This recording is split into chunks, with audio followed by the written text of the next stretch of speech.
Students welcome to PhD jobs and admission. This is Gauri. So in this video में आप सभी के साथ कुमाऊं यूनिवर्सिटी आरडेट 2023 एग्जाम का जो रिसर्च मेथोडोलॉजी का सिलेबस है वो सिखा रही हूँ।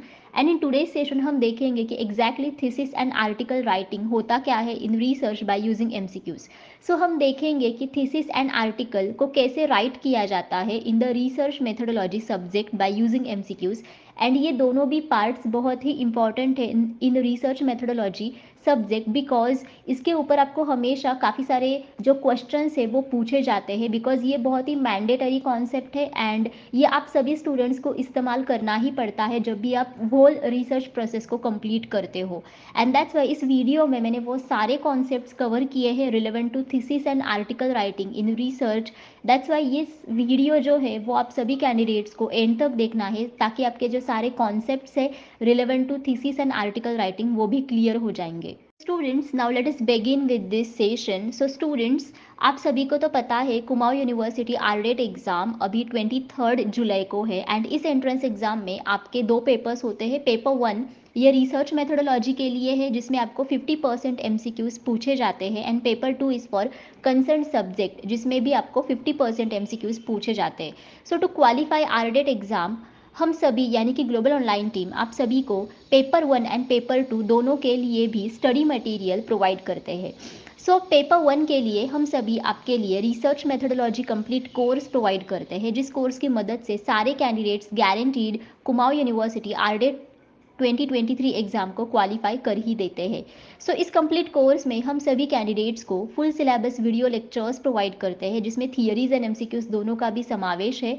हम सभी आपको full syllabus notes and mock test provide करते हैं। सो मॉक टेस्ट में हमारे पास टोटल 10 मॉक टेस्ट अवेलेबल है and each mock test contains 40 MCQs and that's why overall आप सभी कैंडिडेट्स 400 एमसीक्यूज मॉक टेस्ट में सॉल्व कर ही देते हैं। सो इसमें आपको 1500 से भी ज़्यादा एमसीक्यूज का रिवीजन पीडीएफ मिल जाता है, जिस पीडीएफ की मदद से आप सारे जो टॉपिक्स है वो एक ही पीडीएफ में रिवाइज कर सकते हो एंड दैट्स वाई गारंटीड आपको 80% एमसीक्यूज इसी रिवीजन पीडीएफ से मिलते हैं out of 100% MCQs in the research methodology section of the RDET exam. और ये जो सारा स्टडी मटेरियल है ये भी आपको हिंदी एंड इंग्लिश ये दोनों ही लैंग्वेजेस में प्रोवाइड किया जाता है। सो स्टूडेंट्स, अगर आप कंप्लीट कोर्स को परचेज करना चाहते हो देन इधर आप ग्लोबल ऑनलाइन ऐप डाउनलोड कर सकते हो फ्रॉम द प्ले स्टोर, जिसके लिए मैंने लिंक इस वीडियो के डिस्क्रिप्शन बॉक्स में आप सभी के साथ शेयर की है, या फिर आप स्क्रीन पर दिखाई गए नंबर्स पर जाकर व्हाट्सएप थ्रू मुझे कॉन्टैक्ट करके इंक्वायरी कर सकते हो। देखो, कोर्स की फीस भी बहुत कम है which is only 699 and income fees में हम सारे कैंडिडेट्स को गारंटीड सिलेक्शन करवा देते हैं कि सारे कैंडिडेट्स गारंटीड आरडेट एग्जाम को क्वालिफाई कर ही देते हैं। सो स्क्रीन पर दिखाए गए जितने भी सारे यूनिट्स है इन सारे यूनिट्स को हमने कंप्लीट कोर्स में कवर किया है, बिकॉज इन सारे यूनिट्स के ऊपर आपको आरडेट एग्जाम्स में क्वेश्चंस पूछे ही जाते हैं, because this is the syllabus of RDET exam research methodology syllabus. Okay, Now let us start with our today's session. Now the question 1 is, a research paper evaluated by other experts either for publication or presentation at a conference is considered to have undergone.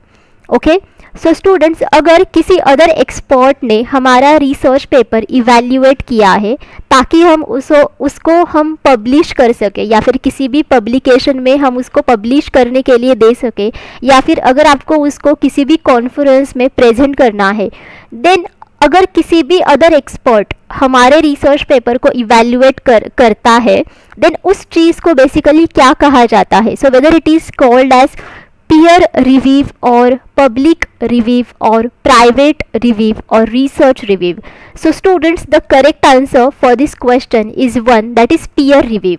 So students, इसे peer review कहा जाता है। peer review का मतलब होता है कि other academic experts अगर कोई भी रिसर्च पेपर इवैल्यूएट करता है with in the same field, okay, ताकि उस रिसर्च पेपर को हम पब्लिश कर सके, ताकि उस रिसर्च पेपर को हम किसी भी कॉन्फ्रेंस में या फिर सेमिनार में प्रेजेंट कर सके।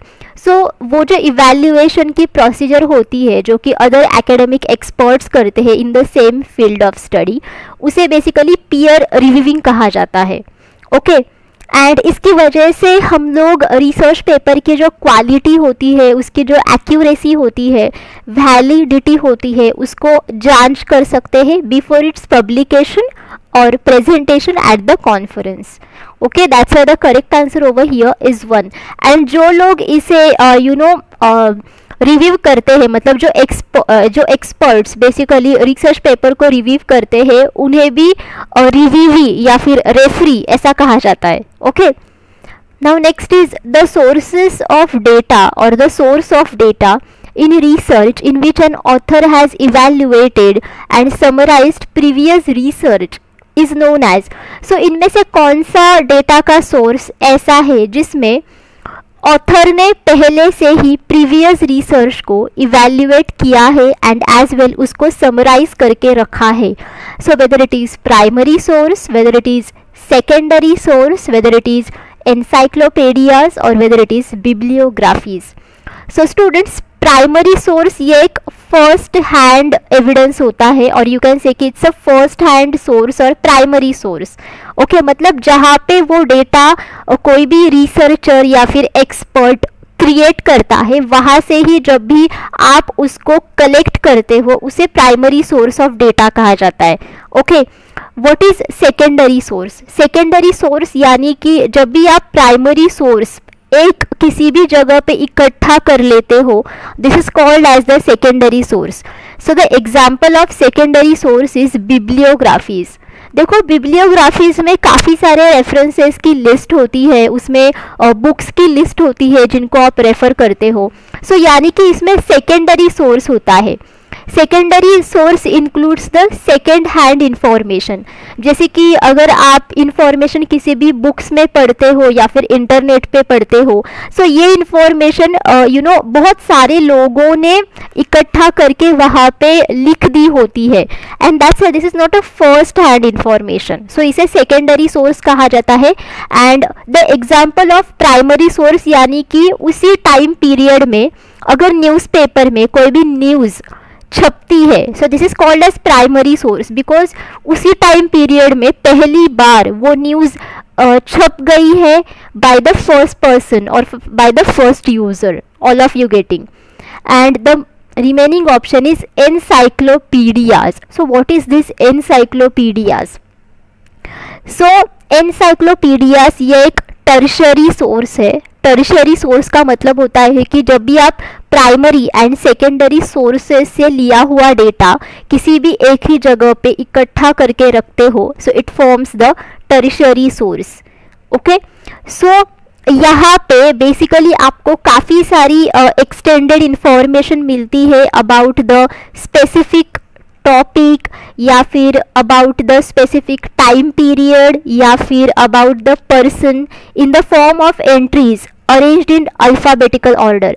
सो यहाँ पे जितनी भी सारी इंफॉर्मेशन आपको मिलती है अबाउट द टॉपिक या फिर टाइम पीरियड या फिर पर्सन, वो सारी इंफॉर्मेशन एक अल्फ़ाबेटिकल ऑर्डर में लिखी होती है. So this is called as tertiary source and the example is encyclopedias. And that's why देखो, अगर कोई भी सोर्स ऑफ डेटा ऐसा है जिसमें ऑथर ने पहले रिसर्च के वर्क को इवैल्यूएट करके रखा है एंड एज वेल समराइज करके रखा है, then obviously it would be the tertiary source and that's why your correct answer over here should be encyclopaedias.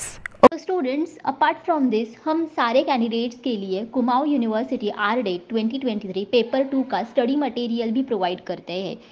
Paper 2 यानी कि कंसर्न सब्जेक्ट. ओके, सो कंसर्न सब्जेक्ट में अच्छे मार्क्स स्कोर करने के लिए हमारे पास स्टडी मटेरियल अवेलेबल है जिसमें हम सारे कैंडिडेट्स को full syllabus notes and MCQs provide कर देते हैं.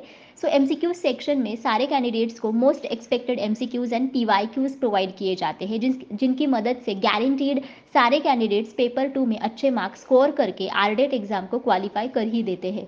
सो स्क्रीन पर दिखाई गए जितने भी सारे सब्जेक्ट्स हैं, इन सारे सब्जेक्ट्स के ऊपर हमारे पास पेपर 2 का स्टडी मटेरियल अवेलेबल है. अगर किसी भी स्टूडेंट्स को किसी और सब्जेक्ट के लिए स्टडी मटेरियल चाहिए, देन उसके लिए वो सारे स्टूडेंट्स मुझे कमेंट करके पूछ सकते हैं. देखो, पेपर 2 स्टडी मटेरियल की फ़ीस सिर्फ 999 है एंड इनकम फीस में हम सारे कैंडिडेट्स को गारंटीड सिलेक्शन करवा देते हैं कि सारे कैंडिडेट्स पेपर 2 में अच्छे मार्क्स स्कोर करके आरडेट एग्जाम को क्वालिफाई कर ही देते हैं।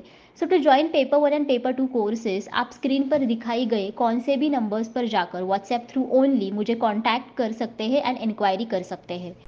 Arrange the following components of a research paper written in APA style in correct order. So यहाँ पे आपको 4 जो components दिए हैं about the research paper and हमें ये कंपोनेंट्स एक करेक्ट ऑर्डर में लगाने हैं according to the APA style. So APA का फुल फॉर्म है American psychological association. So American psychological association का एक तरीका होता है किसी भी प्रकार के रिसर्च पेपर को या फिर रेफरेंसेस को लिखने का, उनकी एक स्पेसिफिक स्टाइल होती है एंड उस स्टाइल को APA स्टाइल कहा जाता है। So according to the APA style जो तरीका है रिसर्च पेपर को लिखने का, उनमें से सबसे पहला जो कंपोनेंट है जो हमें लिखना चाहिए वो है title page. Okay, the title page. Then your second component would be abstract. What? Abstract.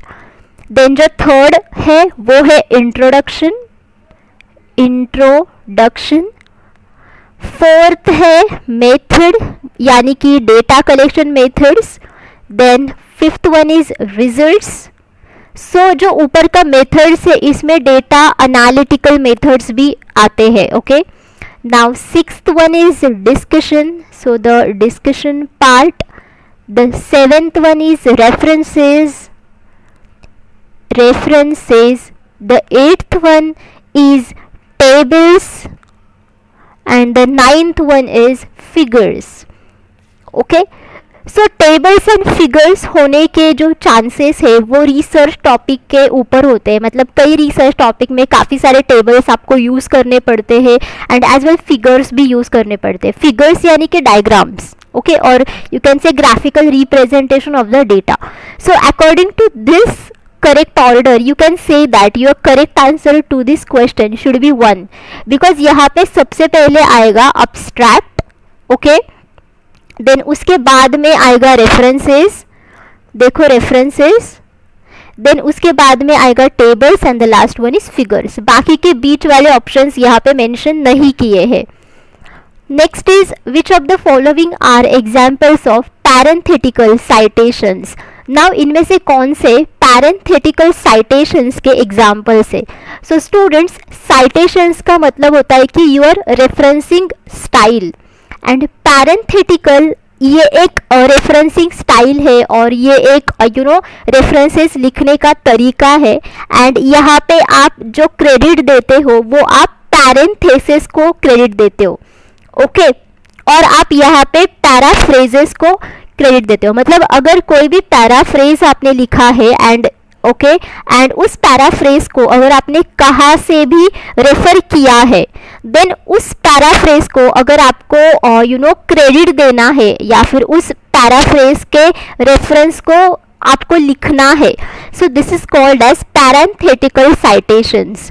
So I can give you the example, जैसे कि देखो for example this is a sentence, choose the most appropriate answer from the options given below.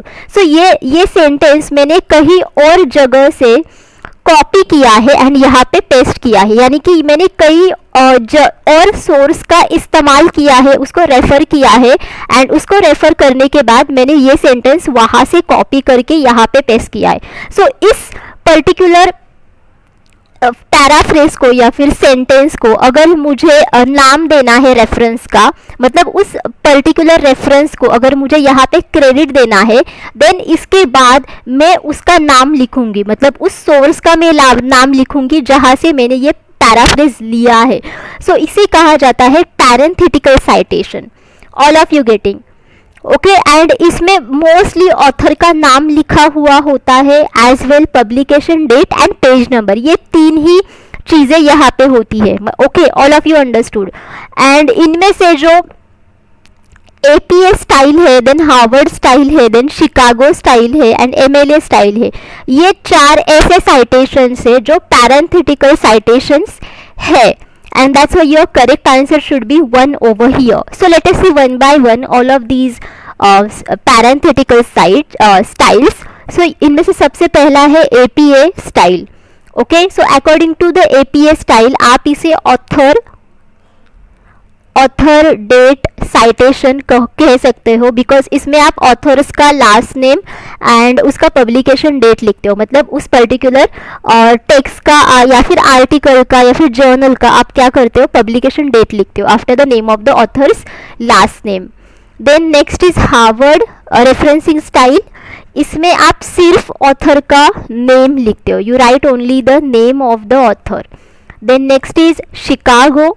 So Chicago is a author date system and ये similar होती है according to the APA style. मतलब जैसे ही आप APA style से लिखते हो parenthetical citations, वैसे ही आप शिकागो स्टाइल से भी लिखते हो, बट थोड़े फार डिफरेंसेस इसमें भी होते हैं. जैसे कि शिकागो में आप कॉमा देते हो after the year, then APA में आप नहीं देते हो. And the last one is MLA. So MLA is the author page citation. Okay, this is author page citation and इसमें आप ऑथर्स का लास्ट नेम लिखते हो एंड पेज नंबर या फिर पेज रेंज लिखते हो. जैसे कि यहाँ पे आप डेट लिखते हो ना पब्लिकेशन का, बट यहाँ पे आप पेज नंबर लिखते हो. That's why your correct answer over here should B 1. And जो वैनकोवर और साइटेशन है ये पैरेंथेटिकल साइटेशन नहीं है. This is also the name of the citation, but ये पैरेंथेटिकल साइटेशन नहीं है. Okay, next is in which of the following formats research abstract is a must. now इनमें से कौन से formats ऐसे हैं जिसमें आपको research abstract लिखना ही चाहिए, which is mandatory. research article, seminar paper presented, thesis, research synopsis. so students, research abstract, so abstract का मतलब होता है कि पूरे research का और पूरे research paper का एक प्रॉपर समरी जो कि आप बहुत ही कम वर्ड्स में लिखते हो. सो जिसमें कि मिनिमम वर्ड्स होते हैं 150 एंड मैक्सिमम होते हैं 250 और 300. ओके, इन्हीं वर्ड्स में आप जब भी पूरे रिसर्च पेपर की समरी लिखते हो उसे अब्स्ट्रैक्ट कहा जाता है. एंड इसमें जो रिसर्च आर्टिकल है, सो बेसिकली रिसर्च आर्टिकल ये बेसिकली क्या होता है कि अगर आप किसी भी प्रकार का रिसर्च करते हो देन ऑब्वियसली आफ्टर दैट आपको रिजल्ट्स मिलते हैं. सो उस रिजल्ट्स के जो रिव्यूज होते हैं वो रिव्यूज रिसर्च आर्टिकल में होते हैं. एंड रिसर्च आर्टिकल ये हमेशा पीयर रिव्यूड जर्नल्स में पब्लिश किए जाते हैं. एंड जब भी आप रिसर्च आर्टिकल्स को लिखते हो देन उसको भी लिखने का एक तरीका होता है. जैसे कि रिसर्च आर्टिकल में सबसे पहले आप लिखते हो टाइटल, उसका टाइटल क्या है. Then after that you write the abstract. Then abstract के बाद आप लिखते हो इंट्रोडक्शन. इंट्रोडक्शन के बाद आप लिखते हो मेथोडोलॉजी. मेथोडोलॉजी में मोस्टली आप ये लिखते हो कि आपने कितने सारे डेटा कलेक्शन मेथड्स को यूज़ किया है. Then after that you write the results. Then results के बाद आप डिस्कशन लिखते हो. डिस्कशन के बाद रेफरेंसेस लिखते हो. So this is the common criteria of writing a research article. देखो रिसर्च आर्टिकल में आप अब्स्ट्रैक्ट लिखते हो, दैट्स व्हाई ये आपका आंसर आएगा. Next is seminar paper presented. So जब भी आप किसी भी सेमिनार में रिसर्च पेपर को प्रेजेंट करते हो, so this is called as seminar paper. So seminar paper में सबसे पहले आपको अब्स्ट्रैक्ट लिखना पड़ता है. Then after that you write the background information of the research. Then after that आप एनालिसिस लिखते हो, मतलब data analysis. And then next one is conclusion. So यहाँ पे भी आप अब्स्ट्रैक्ट लिखते हो. सो ये भी आपका आंसर आएगा. एंड थीसिस, थीसिस तो आप सभी को पता है व्हाट इज दैट. थीसिस तो हम सब ने लिखा है जब भी हमने हमारा मास्टर्स का डिसर्टेशन प्रोजेक्ट किया था. सो थीसिस ये बेसिकली एकेडमिक इंटीग्रेशन का एक पार्ट है. एंड विदाउट थीसिस आपकी मास्टर्स डिग्री फुलफिल नहीं होती है. एंड दैट्स वाई थीसिस लिखने का भी एक तरीका होता है जिसमें सबसे पहले आप क्या लिखते हो, टाइटल लिखते हो. Then after that you write the abstract. Then आप इंट्रोडक्शन लिखते हो, right. Then after that you write the review. Review यानी कि literature review. Then methodology. Then after that you write the results के बाद आप डिस्कशन लिखते हो, राइट, डिस्कशन के बाद आप बिब्लियोग्राफी लिखते हो, ओके, एंड इंट्रोडक्शन के पहले एंड अब्स्ट्रैक्ट के बाद आप टेबल्स भी ड्रॉ करते हो, टेबल्स यानी कि और इंडेक्स टेबल कि किस पेज पर क्या है. So again thesis includes abstract, so ये भी आपका आंसर आएगा. And the last option is research synopsis. Research synopsis का मतलब होता है कि प्लान फॉर अ रिसर्च, मतलब रिसर्च के लिए किया गया प्लान, यानी कि research synopsis.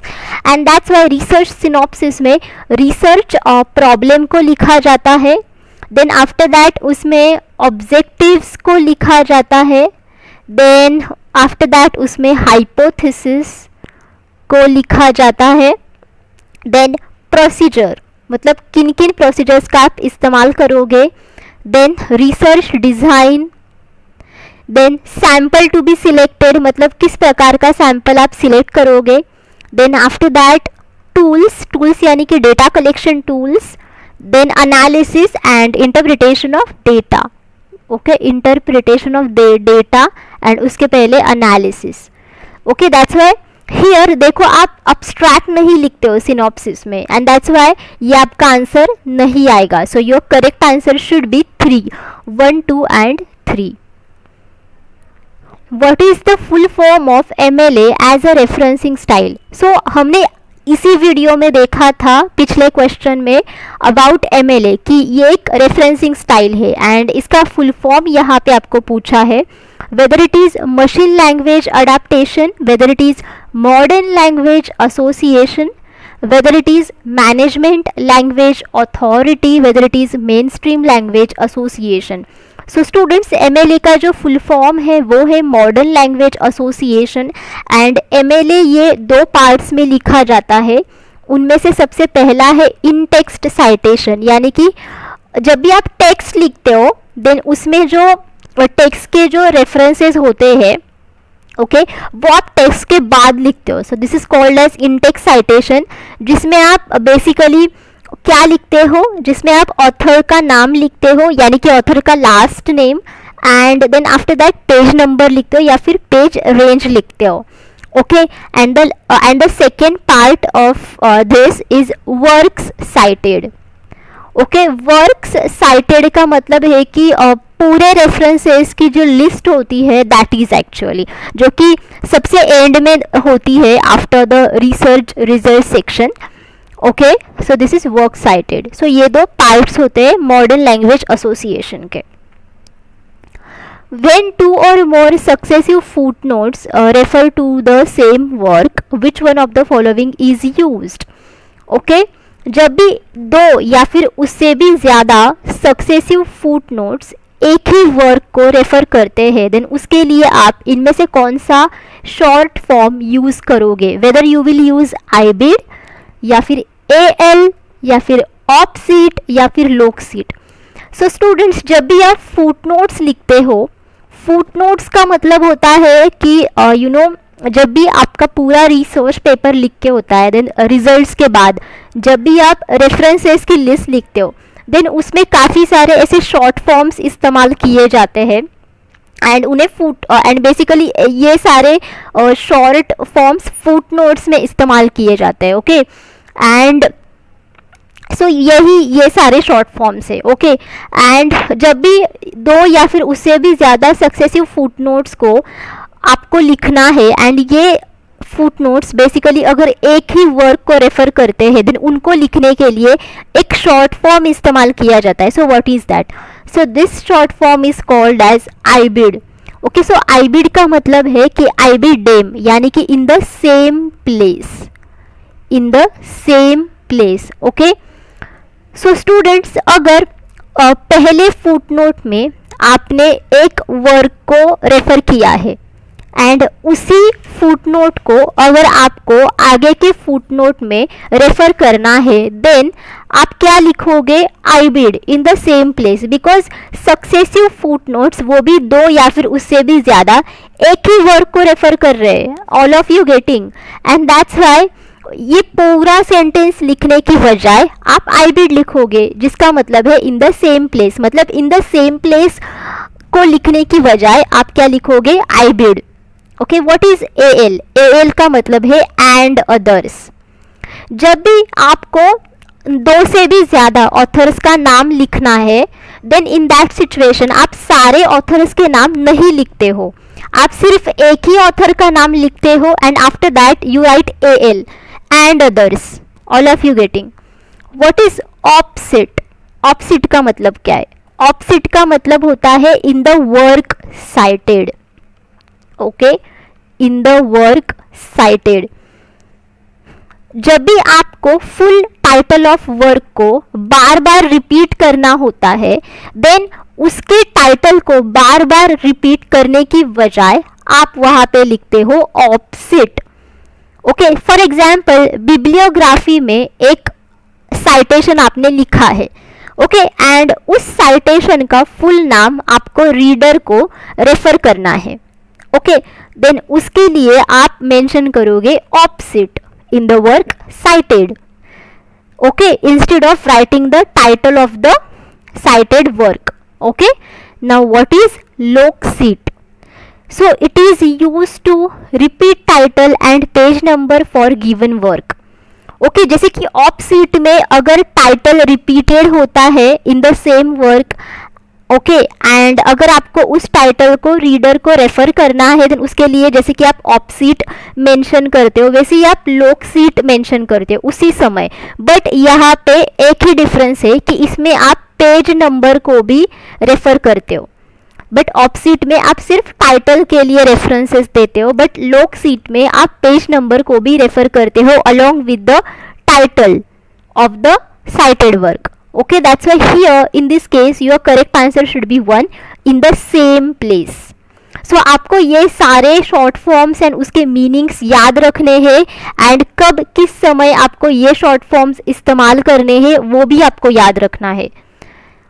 Which of the following abbreviations used in footnotes and endnotes means in the same place? देखो इनमें से कौन सा एब्रीविएशन ऐसा है जो आप footnotes and endnotes में इस्तेमाल करोगे जिसका मीनिंग है in the same place, whether it is L, whether it is loc cit, whether it is ibid, whether it is opposite. Obviously the correct answer for this question should be 3 ibid. जैसे कि हमने पिछले ही question में देखा था, आई बीड का मतलब होता है in the same place. Okay, अगर आपके सक्सेसफुल 2 या फिर उससे भी ज्यादा फुट नोट्स एक ही रेफरेंसेस को रेफर करते हैं, देन उसके लिए आप लिखोगे इन the same place. All of you getting? That's why your correct answer should be 3. The dash of a research article is placed near its beginning. Now इनमें से कौन सा ऑप्शन ऐसा है जो रिसर्च आर्टिकल में आप एकदम से ऐसे बिगिनिंग में लिखते हो? So whether it is summary, whether it is abstract, whether it is synopsis, whether it is preface. So obviously students, जैसे कि हमने पिछले क्वेश्चन में देखा था कि जब भी आप रिसर्च आर्टिकल लिखते हो, देन उसमें सबसे पहले आप टाइटल लिखते हो, then after that you write the abstract. So यहाँ पे टाइटल तो ऑप्शन है नहीं, so the next option is abstract. That's why your correct answer for this question should be abstract, because ऐसे सिचुएशन में आप क्या लिखते हो? abstract. समरी भी एक सारांश होता है, बट समरी ये बहुत बाद में लिखी जाती है, and summary basically research article में नहीं लिखते। रिसर्च आर्टिकल में जो लिखा हुआ होता है which is exactly abstract. And synopsis, हमने सिनॉप्सिस भी देखा, यानी कि रिसर्च सिनॉप्सिस, राइट, जिसमें आप क्या लिखते हो? बेसिकली जिसमें आप प्रॉब्लम लिखते हो, ऑब्जेक्टिव्स लिखते हो, hypothesis, procedure, design, sample to be selected, tools, analysis and interpretation of data. So research synopsis में बेसिकली अब्स्ट्रैक्ट नहीं लिखा हुआ होता है। एंड प्रीफेस, प्रीफेस ये किसी भी बुक को रीड करने से पहले लिखा हुआ होता है, जिसमें बुक के बारे में इंफॉर्मेशन होती है एंड एज वेल ऑथर के बारे में इंफॉर्मेशन होती है, एंड अगर ऑथर को किसी दूसरे ऑथर को क्रेडिट देना है देन उसके लिए भी वो प्रीफेस में वो सारी चीज़ें मेंशन करता है। But here in this case your correct answer should be 2, that is abstract. The term op cit stands for. ना ऑप्सीट का मतलब क्या है? As cited above, as cited opposite, as cited in the appendix, as cited in the bibliography. So students, op cit का मतलब होता है कि in the work cited, okay, in the work cited. So इसका मतलब होता है कि एज साइटेड अबव, बिकॉज जैसे कि हमने पिछले ही क्वेश्चन में देखा था इन दिस वीडियो कि जब भी आपको एक ही फुल टाइटल ऑफ वर्क को बार बार रिपीटेटिवली लिखना पड़ता है या फिर रीडर को रेफर करना पड़ता है, देन बार बार रिसर्च वर्क और साइटेड वर्क का टाइटल लिखने की बजाय आप साइटेड अबव लिखोगे, यानी कि ऑप्सीट लिखोगे, जिसका मतलब होता है कि एज साइटेड अबव और the in the work cited. That's why here your correct answer should be 1. So students, thank you for watching this session. So if you have any doubts, you can ask me in the comment box.